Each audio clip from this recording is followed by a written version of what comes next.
ನಮಸ್ತೆ ಕರ್ನಾಟಕ. ಲಕ್ಷ್ಮಿ ಹಬ್ಬದ ದಿನವೆಂದು ಬೇಗ ಎದ್ದು ಕೆಲಸ, ಪೂಜೆ, ಅಡುಗೆ ಎನ್ನುತ್ತಾ ಬೇಗ ಬೇಗ ಮಾಡುತ್ತಾ ಸಮಯ ನೋಡಲು ಆಗಲೇ 8 ಅಯ್ಯೋ, ನಮ್ಮ ಆರೋಹಿ ಇನ್ನೂ ಎದ್ದಿಲ್ವಲ್ಲ, ನಮ್ಮ ಸೊಸೆ ಮುದ್ದು ಇಷ್ಟೊತ್ತು ಮಲಗಲ್ಲ ಅಲ್ವಾ? ಅರ್ಜುನ್ ಬೇರೆ ಎಬ್ಬಿಸ್ಬೇಡ ಅಂತಿದ್ದ. ಪಾಪ ಹುಡುಗಿ ಅಮ್ಮನ ಮನೆಗೆ ಸಿದ್ಧವಾಗಬೇಕು, ನಾನೇ ಹೋಗಿ ಎಬ್ಬಿಸುವೆ ಎಂದು ರೂಮಿನ ಬಾಗಿಲು ತೆಗೆದು ಬಂದವಳು ಬೆಡ್ಶೀಟ್ ಎದೆಗೆ ಅಪ್ಕೊಂಡು ತನ್ನ ಲೋಕದಲ್ಲಿ ಕಳೆದು ಹೋಗಿದ್ದ ಆರೋಹಿಯನ್ನು ಆ ರೀತಿ ನೋಡಿ ಅನುಭವಿಸಿದೆ ಲಕ್ಷ್ಮಿಗೆ ತಿಳಿದಿತ್ತು. ಅತ್ತೇನು ನೋಡಲಾಗದೆ ತಲೆ ಬಗ್ಗಿಸಿದ ಆರೋಹಿ ಕೆನ್ನೆ ಕೆಂಪಾಗಿತ್ತು. ಅಯ್ಯೋ ಕ್ಷಮಿಸುವರು ಎಂದು ಅವಳಿಗೆ ಬೆನ್ನು ಹಾಕಿ ನಿಂತವಳು ನಗುತ್ತಾ, ಸ್ನಾನ ಮಾಡಿ ಬಾ ಮಗಳೇ, ತಿಂಡಿ ಮಾಡುವಂತೆ, ಅಮ್ಮನ ಮನೆಗೆ ಹೋಗ್ಬೇಕಲ್ವ ಮುದ್ದು ಎಂದವರು ತಮ್ಮ ಮನಸ್ಸಲ್ಲಿ. ಅದಕ್ಕೆ ಅರ್ಜುನ್ ರೂಮ್ಗೆ ಹೋಗಬೇಡ ಅಂತ ಅಂದಿದ್ದ. ಅಯ್ಯೋ, ನಾನೊಬ್ಳು ಪೆದ್ದಿ, ಹೊಸದಾಗಿ ಮದುವೆ ಆದವ್ರ ಕೋಣೆಗೆ ಹೀಗೆ ಬುದ್ಧಿ ಇಲ್ಲದೆ ನುಗ್ಗಿ ಬಂದೆ ಎಂದು ವಾಪಸ್ ಹೋಗುವವಳನ್ನು ಆರೋಹಿ ಕರೆದ್ಲು. ಅತ್ತೆಮ್ಮ, ತುಂಬ ಸುಸ್ತಾಗ್ತಿದೆ, ಬಿಸಿ ನೀರು ಹಾಕಿ ತಲೆ ಉಜ್ತೀರಾ? ನಂಗೆ ಆಗ್ತಿಲ್ಲ ಎಂದು ಮಗು ಥರ ಕೇಳಿದ ಸೊಸೆಯನ್ನು ನೋಡಿ ಪಾಪ ಅನ್ನಿಸ್ತು ಲಕ್ಷ್ಮಿ ಮನಸ್ಸಲ್ಲಿ. ಈ ಹುಡುಗನಿಗೆ ನಯ ನಾಜೂಕಿಲ್ಲ, ಅದೇನು ಹೊರಟಾನೋ ಪಾಪ ಸೊಸೆ ಮುದ್ದು, ಆದರೂ ಖುಷಿಯಾಗಿದ್ದಾರೆ ಅಷ್ಟು ಸಾಕು ಎಂದು ತೃಪ್ತಿಯಾಗಿತ್ತು. ಹ್ಞೂ ಮಗಳೇ. ಅಯ್ಯೋ, ಇದನ್ನು ನೀನು ಕೇಳಬೇಕಾ ಬಂಗಾರ, ಬಾ ಎನ್ನುತ್ತಾ ಬಾತ್ರೂಮ್ ಒಳಗೆ ಕರ್ಕೊಂಡು ಹೋಗಿ ಆಕೆಗೆ ಮೈಯೆಲ್ಲ ಎಣ್ಣೆ ಹಚ್ಚಿ ಬಿಸಿ ಬಿಸಿ ನೀರು ಹಾಕಿದ್ರು. ತಲೆಗೆ ಮೆಲ್ಲ ಶಾಂಪೂ ಹಚ್ಚಿ ಅವಳಿಗೆ ಬಿಸಿ ಬಿಸಿ ನೀರು ಹಾಕಲು ತಲೆ ಭಾರ ಇಳಿದು ಮೈ ಹಗುರವಾಗಿತ್ತು. ಈಗ ಆರೋಹಿಗೆ ನೆಮ್ಮದಿಯಾಗಿತ್ತು, ಲಕ್ಷ್ಮಿಗೆ ಸಂತೋಷವಾಗಿತ್ತು. ಅವಳಿಗೆ ಬಟ್ಟೆ ತೊಡಲು ಕೊಟ್ಟು ಹಾಸಿಗೆ ಕ್ಲೀನ್ ಮಾಡಿದವಳಿಗೆ ಅರ್ಜುನ್ ಸಂಸಾರ ಶುರು ಮಾಡಿದ್ದು ನಿನ್ನೆ ರಾತ್ರಿಯೇ ಎಂದು ತಿಳಿದು ಹೋಗಿತ್ತು. ಅದನ್ನೆಲ್ಲ ಒಗೆಯಲು ಹಾಕಿ ಬೇರೆ ಹಾಸಿದ್ಲು. ಆರೋಹಿಗೆ ಮಲಗಲು ಹೇಳಿ ತಿಂಡಿಯನ್ನು ರೂಮಿಗೆ ತಂದು ಕೊಟ್ಲು. ಅವಳು ತಿಂದು ಕುಳಿತಾಗ ನೀರು ಮತ್ತು ನೋವಿನ ಮಾತ್ರೆ ಕೊಟ್ಟವಳು ಸೊಸೆಗೆ ಮಲಗಲು ಹೇಳಿ ಹೊರಗೆ ಬಂದು ಬಾಗಿಲು ಹಾಕಿದ್ಲು. ಅರ್ಜುನ್ಗೆ ಕರೆ ಮಾಡಿ ಮನೆಗೆ ಬೇಗ ಬರಲು ಹೇಳಿದ್ಲು. ಆರೋಹಿ ಮತ್ತೆ ಮಲಗಿದವಳಿಗೆ ಸುಸ್ತು ಕಡಿಮೆಯಾಗಿತ್ತು. ಇನ್ನು ಅಮ್ಮನ ಮನೆಗೆ ಹೋಗಲು ಸಮಯ ಇತ್ತು. ಅಂತೂ ಕಣ್ಬಿಟ್ಟಾಗ 10 ಗಂಟೆಯಾಗಿತ್ತು. ಅವಳ ಮುಂದೆ ಅರ್ಜುನ್ ನಿಂತಿದ್ದ. ಅವನನ್ನು ನೋಡಿ ಪಠಾರ್ನಿ ಎತ್ಕೊಳಿದ್ಲು. ಲೇ ಕುಳ್ಳಿ, ಬರೋಲ್ವಾ?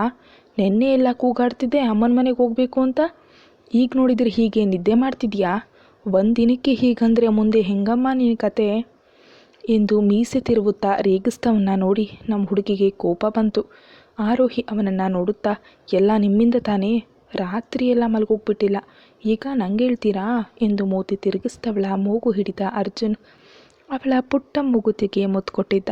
ಕ್ಷಮಿಸು ಬಂಗಾರ, ಇನ್ನು ರಾತ್ರಿ ಕಾಟ ಕೊಡಲ್ಲ, ಬೆಳಗ್ಗೆನೇ ಕಾಟ ಕೊಡ್ತೀನಿ ಎಂದು ಕಣ್ಣು ಹೊಡೆದವನ ದೂರ ತಳ್ಳಿದ ಆರೋಹಿ, ಹಬ್ಬ ನಿಮ್ಮ ಸಹವಾಸ ಬೇಡ ನನಗೆ, ಹೋಗು ಹಿಟ್ಲರ್ ಎಂದು ಮುನಿಸ್ಕೊಂಡವಳ ಕೈಗೆ ತಾನು ಪ್ರೀತಿಯಿಂದ ತಂದ ಕವರ್ ಕೊಟ್ಟಿದ್ದ.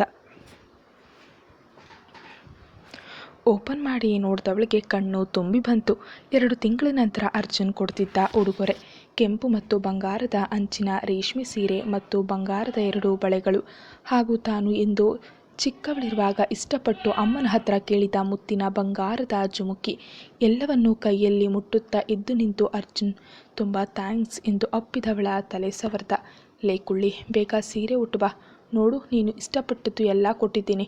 ಹಬ್ಬ ಬೆಳಗ್ಗೆನೇ ನಿಮ್ಮ ಅಮ್ಮನಿಗೆ ಕರೆ ಮಾಡಿ ನಿಂಗೆ ಏನೇನು ಬೇಕು ತಿಳಿದು ಹುಡುಕಿ ತಂದಿದ್ದೀನಿ.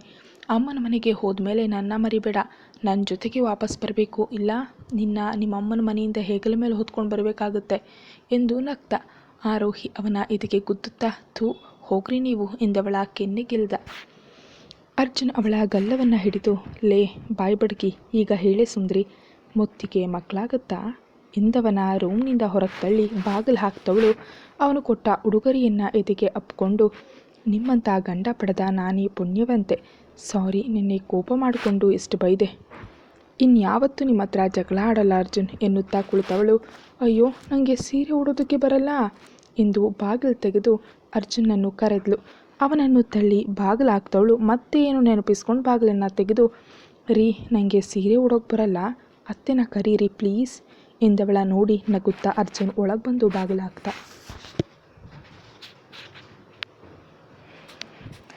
ಅವಳನ್ನು ನೋಡುತ್ತಾ, ಹೋಗು ಲಂಗ ಬ್ಲೌಸ್ ಹಾಕೊಂಡು ಬಾ, ಇವತ್ತು ನಾನು ಉಡಿಸ್ತೀನಿ ಎಂದವನನ್ನು ದೊಡ್ಡ ಕಣ್ಣು ಬಿಟ್ಟು ಆಶ್ಚರ್ಯದಲ್ಲಿ ನೋಡಿದ್ಲು. ರೀ ನೀವು ಸೀರೆ ಉಡಿಸ್ತೀರಾ ಅಂತ ಕೇಳಿದ್ಲು. ಅವಳ ಮೂಗು ಹಿಡಿದು, ಲೇ ಬಿಚ್ಚೋಕೆ ಬರೋನಿಗೆ ಉಡ್ಸೋಕೆ ಬರಲ್ವೇನೆ ಪೆದ್ದು, ಹೋಗು ಬೇಗ ಎಂದವನು ಅಲ್ಲೇ ಕುಳಿತ. ಆರೋಹಿ ನಗುತ್ತಾ, ಈ ಹಿಟ್ಲರ್ ಇನ್ನು ಯಾವ ಅವತಾರದಲ್ಲಿ ಸೀರೆ ಉಡಿಸ್ತಾನೋ ಎಂದು ವಟವಟ ಮಾಡುತ್ತಾ ಲಂಗ ಮತ್ತು ಅರ್ಜುನ್ ತಂದುಕೊಟ್ಟ ಹೊಸ ಸೀರೆಗೆ ಒಪ್ಪುವ ರವಿಕೆಯನ್ನು ಹುಡುಕಿ ತೊಟ್ಟು ಬಂದವಳು ಕೂದಲನ್ನು ಎತ್ತಿ ತುರುಬು ಹಾಕಿ ಪಿನ್ ಹಿಡಿದು ಅವನ ಮುಂದೆ ನಿಂತಳು. ಅರ್ಜುನ್ ಅವಳನ್ನು ನೋಡುತ್ತಾ ಕಳೆದೇ ಹೋಗಿದ್ದ. ಉಫ್, ಇವಳು ಹೀಗೆ ಮೈಕೈ ತುಂಬಿಕೊಂಡು ಒಳ್ಳೆ ರಸ್ಪುರಿ ಮಾವಿನ ಹಣ್ಣು ಥರ ಕೆಂಪಾಗಿದ್ದರೆ ನಮ್ಮ ನಿಯತ್ ಕೆಡುತ್ತೆ. ಇಂತಹ ಮುದ್ದು ಹೆಂಡ್ತಿನ ಇಷ್ಟು ದಿನ ದೂರ ಇಟ್ಟು ತಪ್ಪು ಮಾಡಿದೆ. ಇನ್ನು ಬರೀ ಇವಳನ್ನು ಮುದ್ದಾಡೋದೇ ಕೆಲಸ. ಇಷ್ಟು ದಿನ ಬಿಟ್ಟದ್ದು ಬಡ್ಡಿ ಸಮೇತ ಈ ಆರೋಹಿಯಿಂದ ವಸೂಲಿ ಮಾಡಬೇಕು. ಕಣ್ಣಲ್ಲೇ ಗುಂಡಿಕ್ಕಿ ಸಾಯಿಸ್ತಾಳೆ. ಆ ಕೆಂಪು ತುಟಿ ಜೇನಿನ ಅಂಗಡಿಯನ್ನೇ ಅದರೊಳಗಿಟ್ಟಿದ್ದಾಳೆ. ಆ ಕೆನ್ನೆ, ಆ ಮೂಗು, ಉಫ್, ಆ ಕುತ್ತಿಗೆ, ಎಂದು ಅವಳನ್ನು ನೋಡುತ್ತಾ ಕಳೆದು ಹೋದ. ಅರ್ಜುನನ್ನ ಮುಂದೆ ಚಿಟಕಿ ಹೊಡೆದ್ಲು. ಅಬ್ಬಾ ಸರ್, ಯಾವ ಲೋಕದಲ್ಲಿ ಕಳೆದೋದ್ರಿ? ಏನು ಹಾಗೆ ದುಡ್ಗುಡ್ಕೊಂಡು ನೋಡ್ತಿದ್ದೀರಾ? ಕಟ್ಕೊಂಡಿರೋ ಹೆಂಡತಿಯನ್ನೇ ಈ ಲೆವೆಲ್ಗೆ ಸೈಟ್ ಹೊಡಿತಿದ್ದೀರಾ? ಚೀಚಿ, ಬ್ಯಾಡ್ ಬಾಯ್. ಟೈಮ್ ಆಯಿತು, ಸೀರೆ ಉಡಿಸಿ ಹಿಟ್ಲರ್ ಎಂದು ಕೂಗಿದ್ಲು.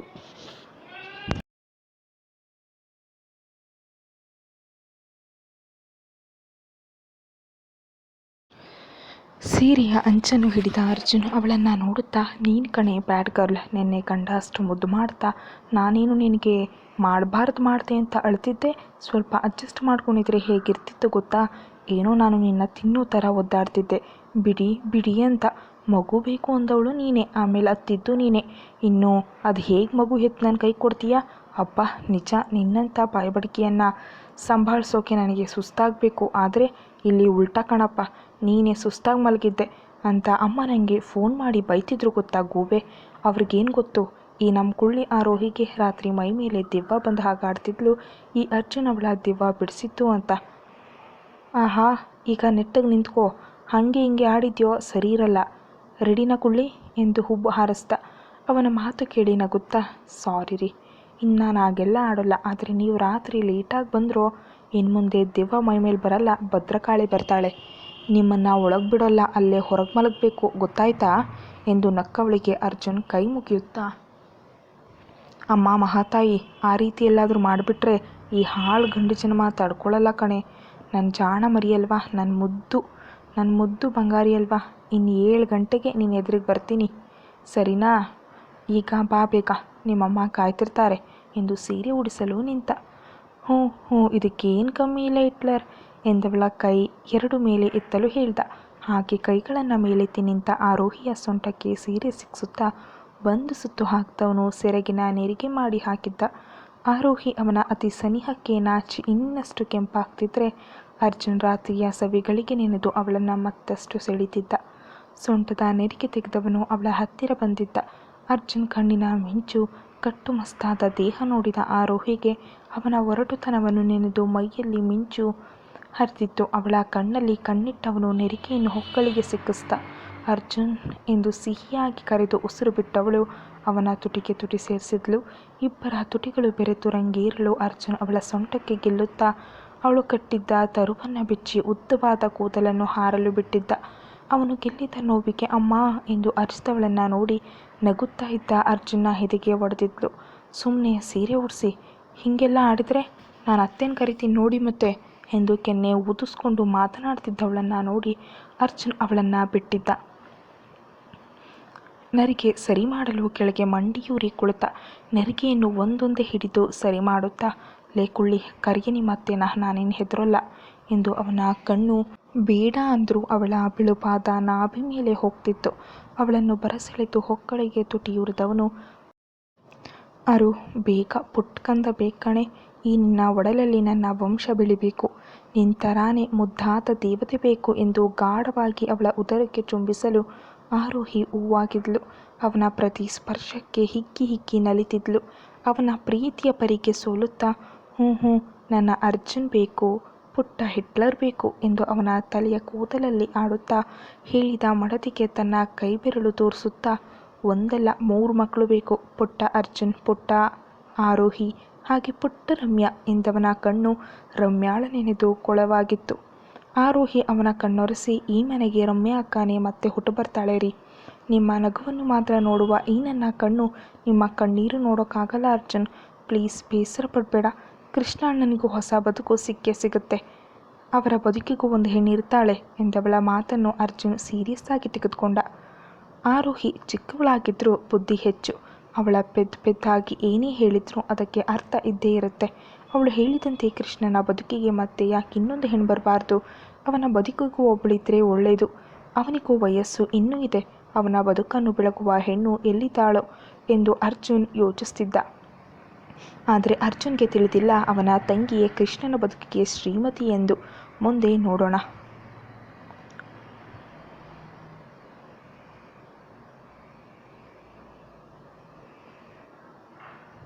ಅರ್ಜುನ್ ಅವಳನ್ನು ಮುದ್ದಿಸಿ, ಬೇಗ ರೆಡಿಯಾಗು, ನಾನು ಬಟ್ಟೆ ಹಾಕೊಂಡು ಬರ್ತೀನಿ ಎಂದು ಅಲ್ಲೇ ರೂಮ್ನಲ್ಲೇ ಬಟ್ಟೆ ಬದಲಾಯಿಸ್ದ. ಆರೋಹಿ ಕೂದಲನ್ನು ಹಾರಲು ಬಿಟ್ಟು ಚೆನ್ನಾಗಿ ಬಾಚಿ ಮಧ್ಯ ಕ್ಲಿಪ್ ಹಾಕಿದ್ಲು. ಸೀರೆಗೆ ಒಪ್ಪುವಂತೆ ಸ್ವಲ್ಪ ಹೆಚ್ಚು ಮೇಕಪ್ ಮಾಡಿಕೊಂಡವಳು ಅವನು ಕೊಟ್ಟ ಒಡವೆ ಎಲ್ಲವನ್ನ ಹಾಕೊಂಡು ಮುದ್ದಾಗಿ ಕಾಣ್ತಿದ್ಲು. ಅರ್ಜುನ್ ತಲೆ ಬಾಚುತ್ತಾ ಅವಳ ಹಿಂದೆ ನಿಂತವನು ಕನ್ನಡಿಯಲ್ಲಿ ಅವಳನ್ನು ನೋಡುತ್ತಾ, ಅರು, ಆ ಬ್ರಹ್ಮನಂಗೆ ಅಂತ ನಿನ್ನ ಆರಾಮವಾಗಿ ಸೃಷ್ಟಿ ಮಾಡಿ ಕಳಿಸಿದಾನ ಕಣೆ. ಆಹಾ, ಅಪ್ಸರೆ ನನ್ನ ಕೊಳ್ಳಿ ಎಂದು ದೃಷ್ಟಿ ತೆಗೆದವನ ಮುಂದೆ ಕುಂಕುಮದ ಬಟ್ಟಲನ್ನು ಹಿಡಿದಿದ್ಲು. ಅವಳ ಪೈತಲಿಗೆ ಕುಂಕುಮವನ್ನು ಇಟ್ಟವನು ಅವಳ ಹಣೆಗೆ ಪುಟ್ಟದಾಗಿ ಪೊಟ್ಟಿಟ್ಟಿದ್ದ. ಅವನ ಕಾಲಿಗೆ ಆರೋಹಿ ಬಿದ್ದು ಅವನ ಕಾಲುಗಳನ್ನು ಮುಟ್ಟಿ ಕಣ್ಣೀರಾಕಿದ್ಲು. ಅರ್ಜುನ ಅವಳನ್ನು ನೋಡಿ, ಏನೇ ಇದು ಚಿನ್ನಮ್ಮ, ಎದ್ದೇಳಮ್ಮ ಎಂದು ಎಬ್ಬಿಸಲು ಅವಳು ಏಳದೆ ಅವನ ಪಾದಗಳನ್ನು ಮುಟ್ಟಿ ಕಣ್ಣಿಗೊತ್ಕೊಂಡ್ಳು. ರೀ, ಈ ಗೌರಿ ಹಬ್ಬ ಹೆಣ್ಮಕ್ಳಿಗೆ ತುಂಬ ವಿಶೇಷ ಅಂತಾರೆ. ಚಿಕ್ಕದ್ರಲ್ಲಿ ಹಬ್ಬಗಳಲ್ಲಿ ತಾಳಿ, ಬಾಗಿನ, ಅರಿಶಿನ, ಕುಂಕುಮ ಎನ್ನುವಾಗ ನಾನು ನನ್ನ ಗಂಡನ ಬಗ್ಗೆ ಕನಸು ಕಾಣ್ತಿದ್ದೆ. ಅಮ್ಮ ಯಾವಾಗಲೂ ಹೇಳಿದರು, ನಿಂಗೇಂತ ಒಬ್ಬ ದೇವರಂಥ ಹುಡುಗ ಇರ್ತಾನೆ ಎಂದು. ಅಮ್ಮ ಹೇಳಿದ್ದು ಸತ್ಯ, ದೇವರಂಥ ಗಂಡ ನನಗೆ ಸಿಕ್ಕಿದ್ದಾರೆ. ಮೊದಲು ಆಶೀರ್ವಾದ ನೀವೇ ಮಾಡಿ ಅರ್ಜುನ್. ಹೆಣ್ಣಿಗೆ ಈ ರೀತಿಯ ಮನೆ ಗಂಡ ಸಿಕ್ಕರೆ ಪುಣ್ಯವೆಂದು ದೊಡ್ಡವರು ಹೇಳ್ತಾರೆ. ನನ್ನ ಪುಣ್ಯನ ಪಡೆದ ಭಾಗ್ಯ ಎಲ್ಲವೂ ನೀವು ಕೊಟ್ಟಿದ್ದ ಈ ತಾಳಿಯಿಂದ ನನಗೆ ಸಿಕ್ಕಿದೆ ಅರ್ಜುನ್. ಇನ್ನು ನನ್ನ ದೇವರೇ ನೀವು, ನನ್ನ ಸರ್ವಸ್ವವೂ ನೀವೇ ಎಂದು ಕಣ್ತುಂಬಿಕೊಂಡವಳ ಭುಜವನ್ನು ಹಿಡಿದು ಎತ್ತಿ ತನ್ನ ಇದಕ್ಕೆ ಅಪ್ಕೊಂಡ್ಳು. ಲೇ, ಏನೇ ಇದು? ನೀನು ನನ್ನ ಜೀವ ಕಣೆ ಬಂಗಾರಿ, ಹೀಗೆಲ್ಲ ಮಾತಾಡಬೇಡ ಅರು. ನೀನೆಷ್ಟು ಮುದ್ದು ಗೊತ್ತಾ ಬಂಗಾರಿ, ನಿನ್ನ ಮನಸ್ಸಲ್ಲಿ ಹುಡುಕಿದ್ರೂ ಕಲ್ಮಶ ಇಲ್ಲ ಕಣೆ.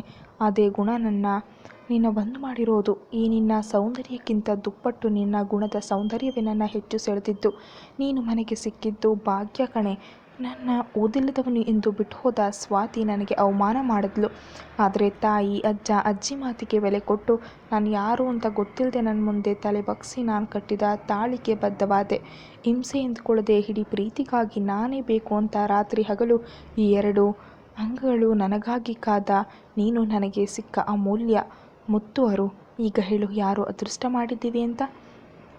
ನಿನ್ನಂಥ ಮುದ್ದು ಹೆಂಡತಿ, ಮನೆಯವ್ರನ್ನೆಲ್ಲ ಅದೆಷ್ಟು ಚೆನ್ನಾಗಿ ಹೊಂದ್ಕೊಂಡು ಹೋಗೋ ನಿನಗುಣ, ಈ ಪುಟ್ಟ ಕಣ್ಣು, ಈ ಮೂಗು, ಅಯ್ಯೋ ನನ್ನ ಕೊಲ್ಲುವ ಈ ಕೆಂಪು ಕೆಂಪು ತುಟಿಗಳು ಎಲ್ಲವನ್ನ ಪಡೆದ ನಾನು ಎನ್ನುತ್ತಾ ತುಟಿಗೆ ಬಾಗಿದವನ ದೂರ ತಳ್ಳಿದ ಆರೋಹಿ. ರೀ, ಹೀಗೆ ಮುದ್ದು ಮಾಡ್ತಾ ಕೂತ್ರೆ ನಾವು ಅಮ್ಮನ ಮನೆಗೆ ಹೋಗಲ್ಲ ಬನ್ನಿ. ನೀವು ಬಿಟ್ಟರೆ ನನ್ನ ಅದೆಷ್ಟು ಕಾಡ್ತೀರಾ ಹಿಟ್ಲರ್ ಎನ್ನುತ್ತಾ ಹೊರ ಹೋದ್ಲು. ಅವಳ ಮಾತು ಕೇಳಿ ನಗುತ್ತಾ, ಎಲ್ಲಿ ಹೋಗ್ತೀಯಾ, ಸಿಗ್ತೀಯಾ ಅನ್ನುತ್ತಾ ಅವಳ ಹಿಂದೆ ಹೋದ.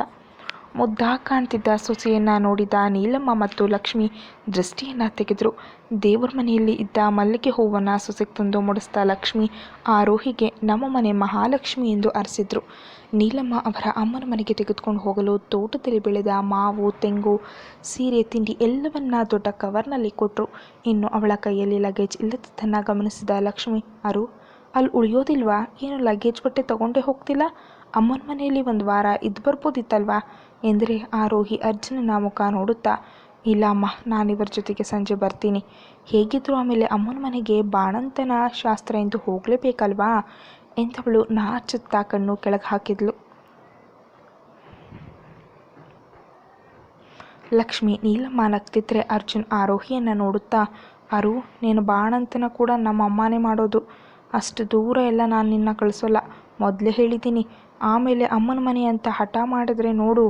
ಈಗ ಬಾ, ಟೈಮ್ ಆಯಿತು ಎಂದು ಲಕ್ಷ್ಮಿಯವರ ಕೈಗೆ ತಾನು ತಂದಿದ್ದ ಇನ್ನೊಂದು ಕವರ್ ಕೊಡುತ್ತಾ, ಅಮ್ಮ, ಇದನ್ನು ನನ್ನ ಮುದ್ದು ತಂಗಿ ಕೊಡಿಯಮ್ಮ. ಅವಳಿಗಾಗಿ ಹುಡುಕಿ ಅವಳ ಇಷ್ಟದ ಗಿಳಿ ಹಸಿರು ಸೀರೆ ಮತ್ತು ಒಡವೆ ತಂದಿರುವೆ. ಹಾಗೆ ಆರ್ಯಾಗೆ ಇದರಲ್ಲಿ ಗೆಜ್ಜೆ ಮತ್ತು ಡ್ರೆಸ್ ಇದೆ. ಅವರಿಬ್ಬರನ್ನ ಹಬ್ಬಕ್ಕೆ ಚೆನ್ನಾಗಿ ರೆಡಿಯಾಗೋಕೆ ಹೇಳಿ. ಹಬ್ಬದ ಖುಷಿ ಇಲ್ಲ ನನಗೆ ಗೊತ್ತು, ಆದರೆ ಮಾಡೋದು ಮಾಡೋಣ ರಮ್ಯಾನ ನೆನಪಿನ ಜೊತೆಗೆ. ಹಾಗೆ ನಮ್ಮ ಕೃಷ್ಣ ಬಂದರೆ ಇವತ್ತು ಇಲ್ಲೇ ಉಳಿಸ್ಕೊ ಅಮ್ಮ, ಸಂಜೆ ಬಂದು ಮಾತಾಡ್ತೀನಿ. ನಿಮ್ಮಿಬ್ಬರಿಗೆ ಉಡುಗೊರೆ ನಿಮ್ಮ ಗಂಡಂದಿರು ತರ್ತಾರೆ ಎಂದು ಹೇಳಿ ನಗುತ್ತಾ ಗಾಡಿಗೆಯನ್ನು ತಗೊಂಡು ಎಲ್ರಿಗೂ ಹೇಳಿ ಮುಂದೆ ಹೋಗಿದ. ಆರೋಹಿ ಅತ್ತೆ ಅಜ್ಜಿ ಕಾಲಿಗೆ ಬಿದ್ದು ಆಶೀರ್ವಾದ ತೆಗೆದುಕೊಂಡ್ಳು. ಲಕ್ಷ್ಮಿ ಮತ್ತು ನೀಲಮ್ಮ ಮನ ತುಂಬಿ ಹರಸಿ, ಸೊಸೆ ಮುದ್ದು ಬೇಗ ಸಿಹಿ ಸುದ್ದಿ ಕೊಡು, ಅರ್ಜುನ್ ಹೇಳಿದ್ದರ ನಾವೇನೋ ನೋಡ್ಕೊತೀವಿ, ನಾವು ನಮ್ಮ ಸೊಸೆನ ಎಲ್ಲೂ ಕಳಿಸಲ್ಲ ಅಂದರು. ಆರೋಹಿ ಅವರಿಗೆ ಕೈ ಮುಗಿಯುತ್ತಾ, ಅತ್ತೆಮ್ಮ, ಈ ಪ್ರಪಂಚದಲ್ಲಿ ವರದಕ್ಷಿಣೆ ಕೊಡಲಿಲ್ಲ ಅಂತ ಅಥವಾ ಚಿಕ್ಕ ಪುಟ್ಟ ಕಾರಣಕ್ಕೆ ಸೊಸೆಯಾಗಿ ಬಂದ ಹೆಣ್ಣನ್ನು ಅದೆಷ್ಟು ಹಿಂಸೆ ಮಾಡುತ್ತಾ ಅವಳನ್ನು ತವರಿಗೆ ಓಡಿಸ್ತಾರೆ. ಆದರೆ ನೀವು ನನ್ನ ಅದೆಷ್ಟು ಕಾಳಜಿ ಮಾಡ್ತೀರಾ ಅಮ್ಮಮ್ಮ. ಅತ್ತೆಯಮ್ಮ, ನಿಮ್ಮ ಋಣವನ್ನು ನಾನು ಹೇಗೆ ತೀರಿಸಲಿ? ಈ ಮನೆಗೆ ಕಾಲಿಟ್ಟ ಗಳಿಗೆಯಿಂದಲೂ ನೀವು ನನ್ನ ಹೆತ್ತ ಮಗಳಿಗಿಂತ ಹೆಚ್ಚಾಗಿ ನೋಡ್ಕೊಂಡಿದ್ದೀರಿ.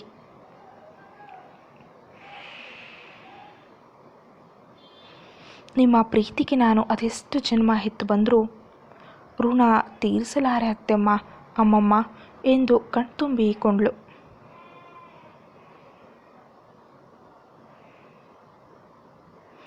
ನೀಲಮ್ಮ ಅವಳ ಕಣ್ಣು ಹೊರಿಸುತ್ತಾ, ಲೇ ಹುಚ್ಚು ಹುಡುಗಿ ಬಂಗಾರ, ಹೀಗೆಲ್ಲ ಅಳಬಾರ್ದು ಆರೋಹಿ. ತವರಿಗೆ ಹೋಗುತ್ತಾ ಈ ಮನೆ ಬೆಳಕು ನಮ್ಮ ಸೊಸೆ ಮುದ್ದು ನಗುತ್ತಾ ಹೋಗ್ಬೇಕು ಕಣಮ್ಮ. ನೀನು ನಮ್ಮನ್ನು ಅಷ್ಟೇ ಚೆನ್ನಾಗಿ ನೋಡ್ಕೊಳ್ತೀಯ ಕಣೆ. ಇಂದಿನ ಕಾಲದಲ್ಲಿ ಬಂದ ಸೊಸೆ ಮಕ್ಕಳನ್ನು ಹೆತ್ತವರಿಂದ ದೂರ ಮಾಡಿ ಅವ್ರು ಮಾತ್ರ ಸಂತೋಷದಿಂದ ಇರಲು ಆಸೆ ಪಡ್ತಾರೆ. ಆದರೆ ನೀನು ಮನೆಯ ಮರ್ಯಾದೆ ಗೌರವಕ್ಕಾಗಿ ನಮ್ಮ ಅರ್ಜುನ್ ಮದುವೆಯಾದೆ. ಕಷ್ಟವಾದರೂ ಈ ಮನೆಯ ಪ್ರತಿಯೊಂದು ಕೆಲಸ ಕಲಿಯುತ್ತಾ ಇಷ್ಟಪಟ್ಟು ಮಾಡುತ್ತಾ ಎಲ್ಲರನ್ನ ಹೊಂದ್ಕೊಂಡು ಹೋಗೋ ಸೊಸೆ ಕಣಮ್ಮ. ನಿನ್ನಂಥ ಒಬ್ಬ ಹೆಣ್ಣು ಮಗಳಿದ್ರೆ ಸಾಕು, ತವರಿಗೆ ಕೀರ್ತಿ, ಕೊಟ್ಟ ಮನೆಗೂ ಕೀರ್ತಿ. ಆರೋಹಿ, ಹೋಗಿ ಬೇಗ ಬಾ ಮಗಳೇ, ಕಾಯ್ತಾ ಇರ್ತೀನಿ ಎಂದು ಅವಳನ್ನು ಪ್ರೀತಿಯಿಂದ ಕಳಿಸ್ಕೊಟ್ರು. ನಗುತ್ತಾ ಹೊರಗೆ ಬಂದವಳು ಗಾಡಿ ಹತ್ತಿ ಕುಳಿತು ಎಲ್ಲರಿಗೂ ಬಾಯ್ ಮಾಡಿ ತನ್ನ ತವರಿಗೆ ಹೊರಟಳು. ಕತೆ ಮುಂದುವರಿಯುತ್ತೆ. Thank you so much for watching. ನನ್ನ ಚಾನಲನ್ನು ಸಬ್ಸ್ಕ್ರೈಬ್ ಮಾಡೋದನ್ನು ಮರಿಬೇಡಿ. Thank you.